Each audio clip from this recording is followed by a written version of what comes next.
Tout ça, c'est des histoires. Une noix.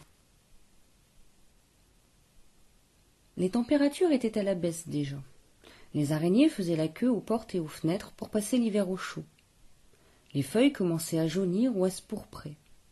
L'hiver était là, précoce. Bientôt le jardin s'endormirait.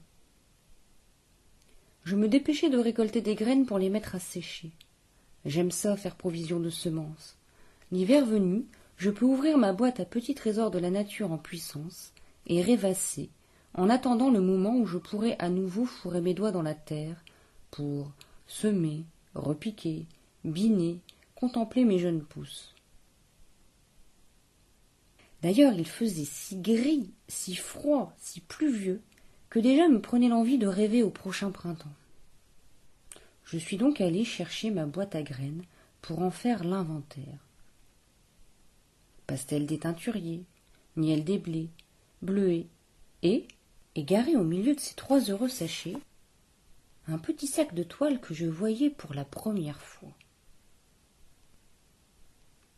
En ouvrant, j'y découvris une noix dont j'ignorais la provenance et un petit feuillet blanc plié. J'ai trouvé ça bizarre. Qui avait bien pu mettre ça là? Allez savoir pourquoi. Peut-être parce que j'ai l'âme un tantinet romanesque, j'ai repassé à faire bien chaud le morceau de papier. Et qu'ai-je vu apparaître? Toute une liste de recommandations étranges. Procurez-vous un contenant. Remplissez-le de papier déchiqueté, tiré de vieux livres oubliés, épuisés, qui ne serviront plus jamais. Faites un trou au milieu, plantez-y la noix, recouvrez de papier. N'arrosez surtout pas. Attendez. Attendez encore. Parfois, allez murmurer à cette terre de papier les pensées qui vous auront traversé l'esprit. Ma foi, l'idée était suffisamment saugrenue pour me plaire et assez bizarre pour que je veuille la suivre. N'exagérons rien, je ne pensais tout de même pas être en possession d'une graine magique et merveilleuse à l'instar du haricot de Jack, mais je n'avais rien de particulier à faire.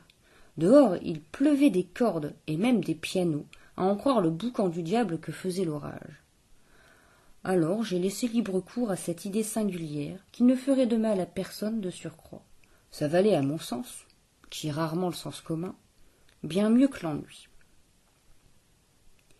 J'ai donc suivi le mode d'emploi à la lettre, résistant à la curiosité d'ouvrir ce fruit pour le moins étrange.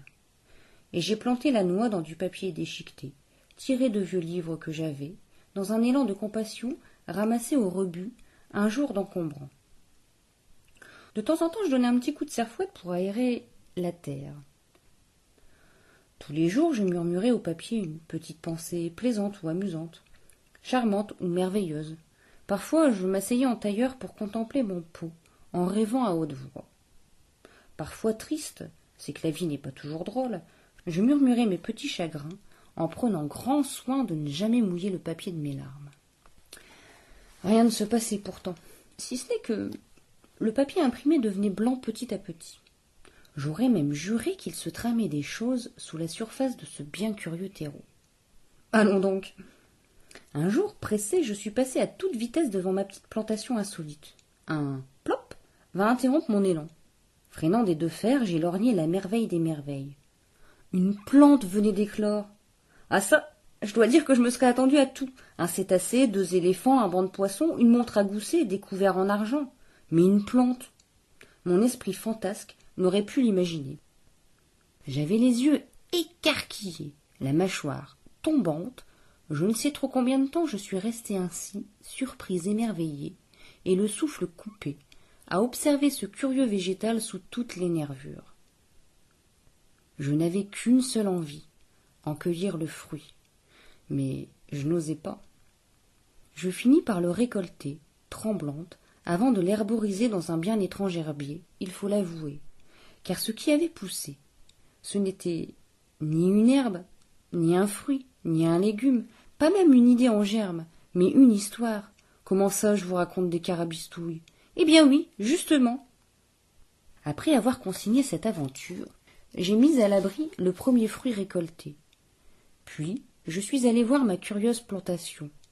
Il m'a semblé voir danser à la surface du pot un arbre. Allez savoir pourquoi. Peut-être parce que je suis une incorrigible rêveuse, je suis allé le repiquer au bout du jardin. Il a eu l'air d'en être content.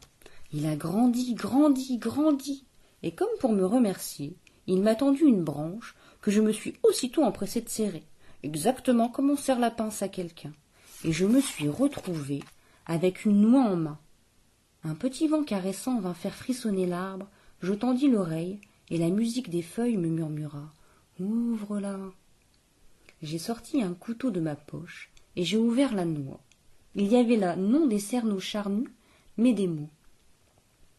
La mère Michel, oreille de géant, oreille d'âne, cul-de-jatte, chat, tsunami, et un papier blanc que j'ai aussitôt, vous l'aurez deviné, repassé. Invente une histoire avec les mots de la noix.